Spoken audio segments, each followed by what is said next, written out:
গাজীপুর ৬ আসনের সংসদ সদস্য পদপ্রার্থী ও টঙ্গী পূর্ব থানা বিএনপির সভাপতি সরকার জাবেদ আহমেদ সুমন দুর্গাপূজার শারদীয় মণ্ডপ পরিদর্শন করেছেন।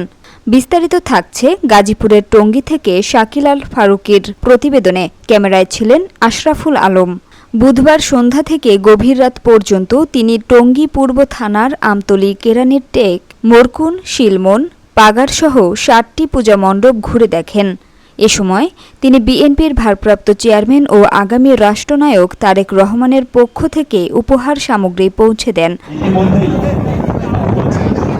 পরিদর্শনকালে জাবেদ আহমেদ সুমনের সঙ্গে উপস্থিত ছিলেন টঙ্গী পূর্ব থানা যুবদলের আহ্বায়ক মোহাম্মদ আকবর হোসেন ফারুক, যুগ্ম আহ্বায়ক বেনজির আহমেদ পিন্টু ও নূর মোহাম্মদ ইউসুফ।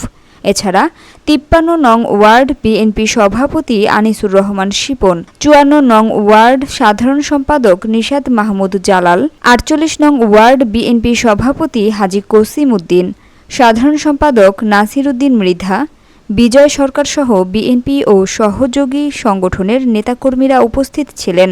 পরিদর্শনকালে তিনি পূজা উদযাপন পরিষদের নেতৃবৃন্দের সঙ্গে শুভেচ্ছা বিনিময় করেন এবং শান্তিপূর্ণভাবে পূজা উদযাপনের সর্বাত্মক সহযোগিতার আশ্বাস দেন। সরকার জাবেদ আহমেদ সুমন তার বক্তব্যে বলেন, আমরা আমাদের ভোট দিব। আগামীর ভোটটি সনাতন ধর্মের ভোটটি যেন ধানের শীষে হয়, আমি এই আহ্বান জানাচ্ছি আপনাদেরকে। আপনারা সকলে মিলে ধানের শীষকে জয়যুক্ত করবেন।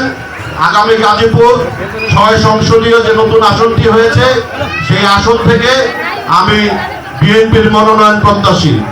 দল যদি আমাকে মনোনয়ন দেয়, আমি আগামী নির্বাচনে প্রতিদ্বন্দ্বিতা করব। দল যাকে নির্বাচিত করবে, দল যাকে মনোনয়ন দেবে, তার পক্ষে দল বল নিয়ে সকল নেতা কর্মী নিয়ে আমরা কাজ করে যাব।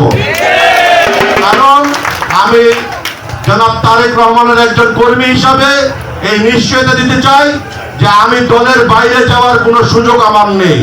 আমি দলে করি, দলকে ভালোবাসি, আর মৃত্যু পর্যন্ত এই দলকে ভালোবেসে যাব।